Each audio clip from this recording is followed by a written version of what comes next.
आज मैं आपको बताने वाली हूँ कि नेट जेआरएफ कैसे क्रैक करें, वो भी अपने पर्सनल एक्सपीरियंस के साथ। तो चलिए शुरू करते हैं। नमस्ते दोस्तों, अगर आप नेट या जेआरएफ की तैयारी कर रहे हैं और कभी कभी आपको लगता है कि हो पाएगा या नहीं, कितनी बार ट्राई करनी पड़ेगी, या क्या मैं सही डायरेक्शन में हूँ, तो यह वीडियो सिर्फ आपके लिए है। मेरा नाम ज्योति है और मैं एक हिंदी रिसर्च स्कॉलर हूँ, लेकिन यहाँ तक पहुँचने का सफ़र इतना आसान नहीं था। मैं आपको अपनी रियल जर्नी बताने वाली हूँ। मैंने 4 बार नेट और 1 बार जेआरएफ क्वालिफाई किया है और अभी दिल्ली विश्वविद्यालय से पीएचडी कर रही हूँ। पर इम्पॉर्टेंट यह नहीं है कि मैंने कितनी बार क्वालिफाई किया, इम्पॉर्टेंट यह है कि मैंने क्या सीखा, क्या गलतियाँ की और आप कैसे इनसे सीखकर अपना टाइम और प्रयास दोनों बचा सकते हैं। तो चलिए शुरू करते हैं, बिना किसी फिल्टर के बिल्कुल ईमानदार यात्रा। तो दोस्तों, यहाँ पेपर पर मैंने कुछ चीज़ें नोट डाउन किया है जो मैं आप लोगों तक शेयर करना चाहती हूँ। ये मैंने कुछ पॉइंट्स यहाँ पर हाईलाइट कर रखे हैं। पहला है मेरा personal experience, first attempt over confidence. तो सबसे पहले मैं आपको बताना चाहती हूँ कि मेरे पहले प्रयास में मैंने सोचा था चलो देखते हैं क्या होता है, ट्राई कर लेते हैं। ऑनेस्टली बोलूँ तो मैंने बिना प्रॉपर प्रिपरेशन के बस ऐसे ही अटैम्प्ट दे दिया, कैजुअल अप्रोच के साथ। और शायद यही मेरी सबसे पहली गलती थी कि मैंने एग्ज़ाम को सीरियस ही नहीं लिया। और जब रिज़ल्ट आया तो मैं शॉक्ड रह गई, क्योंकि बहुत ही कम मार्क्स से मैं रह गई थी। मतलब थोड़े और मार्क्स आ जाते तो मैं नेट क्वालिफाई हो जाती। उस मोमेंट में मुझे गिल्ट भी फील हुआ और अंदर से कॉन्फिडेंस भी आया। गिल्ट इस बात का कि मैंने तैयारी करके पेपर क्यों नहीं दिया, और कॉन्फिडेंस आया कि जब बिना पढ़े मेरे इतने अच्छे मार्क्स आ गए तो अगली बार मैं पेपर पढ़कर दूंगी तो पक्का हो जाएगा। और यही मेरा टर्निंग पॉइंट था। Second attempt net qualify. तो यहाँ सेकंड अटैम्प्ट के लिए मैंने खुद से प्रॉमिस किया इस बार सही से करूँगी, और मैंने कुछ इंपॉर्टेंट चेंजेस किए। सिलेबस को सीरियसली लिया और सिलेबस के अकॉर्डिंग हर टॉपिक के नोट्स बनाए, हर यूनिट को समझा, साथ ही साथ प्रीवियस ईयर पेपर देखे कि एग्ज़ाम का पैटर्न क्या है, और फिर उसी के अनुसार मैंने टाइम टेबल बनाया। 6 से 7 घंटे कंसिस्टेंट पढ़ाई की।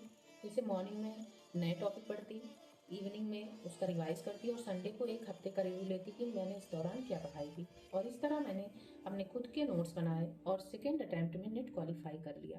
पर ये मेरे जीवन का अंतिम लक्ष्य नहीं था। इस दौरान मैंने पीएचडी के लिए एंट्रेंस एग्जाम दिया और इंटरव्यू भी दिए, और फिर एक दिन दिल्ली यूनिवर्सिटी में मेरा पीएचडी कोर्स के लिए एडमिशन हो गया। इस बीच मैंने सोचा जेआरएफ भी ट्राई कर लेती हूँ, शायद हो जाए। बट एक बार फिर नेट क्लियर हुआ, और इस तरह थर्ड और फोर्थ अटेम्प्ट में भी मैंने केवल नेट क्वालिफाई किया। लेकिन मैंने हार नहीं मानी और मैंने फिर से फिफ्थ अटेम्प्ट दिया, और इस बार फाइनली फिफ्थ अटेम्प्ट में मेरा जेआरएफ क्लियर हो गया। तो अब हम बात करते हैं 5 मोस्ट इम्पॉर्टेंट लर्निंग के बारे में। तो पहला पॉइंट है एग्ज़ाम को कभी कैजुअल मत लेना। तो पहली लर्निंग जो मैंने अपनी जर्नी से सीखा है वो है एग्ज़ाम को कभी कैजुअल मत लो, क्योंकि नेट जेआरएफ एक कॉम्पिटिटिव एग्ज़ाम है। यहाँ हर मार्क काउंट करता है। आपको डेडिकेटेड प्रिपरेशन और फोकस्ड अप्रोच को रखना पड़ेगा, तभी आप किसी भी कॉम्पिटिटिव एग्ज़ाम को क्लियर कर सकते हो। और जो दूसरा पॉइंट है वो है सिलेबस को गहराई से समझना। दूसरी लर्निंग है कि सिलेबस को अपना बेस्ट फ्रेंड बना लो, क्योंकि जब आप सिलेबस को समझ लोगे तो समझो आपका 50% काम वैसे ही हो जाएगा।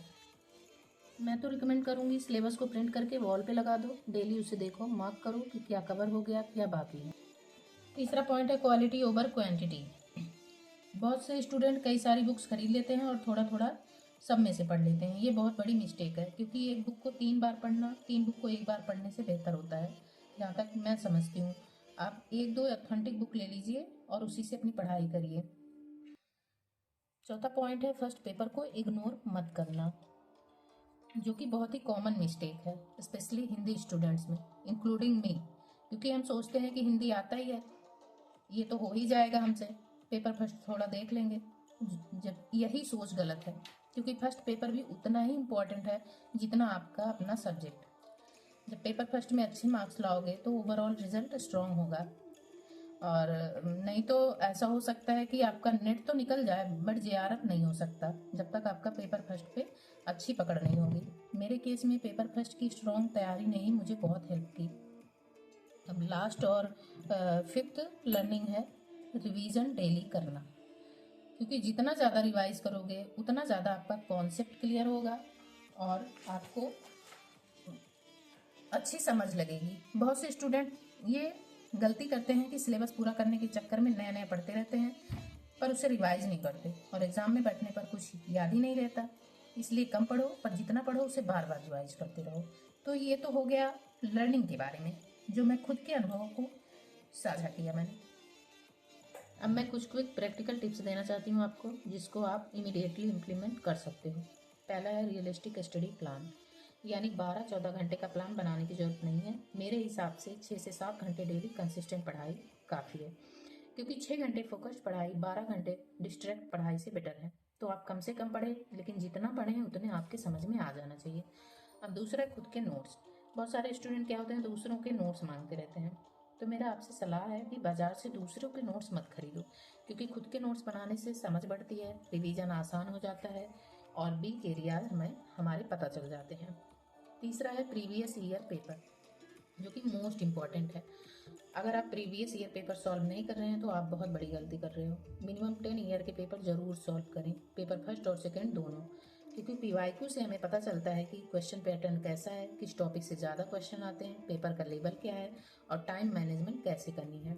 खासकर लास्ट 2 मंथ में तो पीवाईक्यू पे पूरा फोकस होना चाहिए। चौथा है मॉक टेस्ट।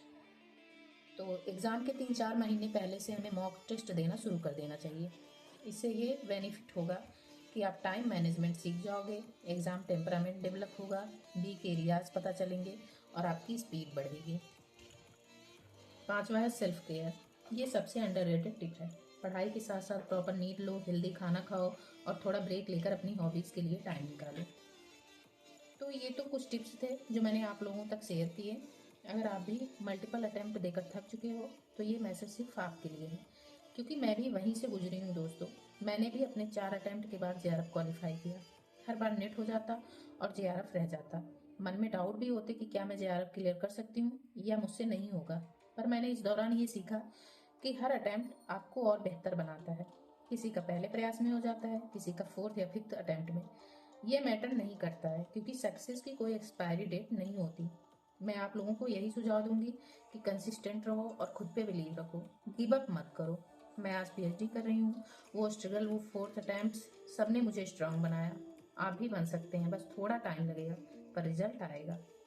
तो दोस्तों, ये मेरी जर्नी कैजुअल फर्स्ट अटैम्प्ट से लेकर 4 बार नेट, 1 बार जेआरएफ और अब पीएचडी, और आगे अभी भी मेरी स्टडी स्ट्रगल जारी है। मैं यह चैनल इसलिए शुरू कर रही हूँ क्योंकि मुझे पता है नेट जेआरएफ की तैयारी कितनी चैलेंजिंग है, खासकर उन लोगों के लिए जो अपने 1-2 प्रयास से हार कर गिव अप कर देते हैं। अगर आपको भी यह वीडियो हेल्पफुल लगा हो तो प्लीज़ लाइक करें, जिससे मुझे पता चलेगा कि आपको मेरा कंटेंट पसंद आया या नहीं। और कमेंट में ज़रूर बताएं कि आप किसकी तैयारी कर रहे हैं या आपकी तैयारी किस स्टेज पर है, नेक्स्ट वीडियो में क्या टॉपिक चाहिए। और हाँ, अगर कोई डाउट है, कोई क्वेश्चन है तो बेझिझक कमेंट में पूछें, मैं ज़रूर रिप्लाई करूँगी। याद रखें दोस्तों, आप अकेले नहीं हैं, हम सब साथ हैं इस जर्नी में। 2026 को अपना बना लो। तो मिलते हैं नेक्स्ट वीडियो में। तब तक keep learning, keep growing, keep believing. Thank you.